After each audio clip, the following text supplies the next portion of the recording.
Gainer হবে। কেন আন্দোলনের যে রূপটা বাংলায় নিয়েছিল, আজকের দিন কোন দিন থাকতে এতক্ষণ মনে হয় আইন বাতিল হয়ে যেত। কথা বুঝে আসছে? কিন্তু আমার রাজ্য সরকারের এক হুমকি কি, দিল্লি চলে যাও, আর যদি করো সব থেকে বড় দুশ্মন হব। আমাদের সেই সব ভাইয়েরা বলবো চটি চাটা একটু বন্ধ করুন। আপনারা উলামা মানুষ, আপনারা আলেম মানুষ, আপনারা পীর মানুষ, পীরজাদা মানুষ, চটি চাটা একটু বন্ধ করে। আরে অন্য সময় চটি চেটেছিলেন আলাদা কথা, এখন ইমানের লড়াই। এখন ইমান হারিয়ে কি চটি চাটতে মন যাচ্ছে?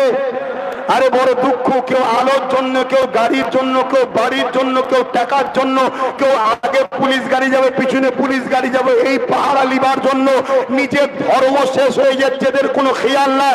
যারা নিজের মসজিদের দরদ নেই, মাদ্রাসার দরদ নেই, কবরস্থানের দরদ নেই, ঈদগার দরদ নেই, এইরকম মোল্লা মলি সাহেব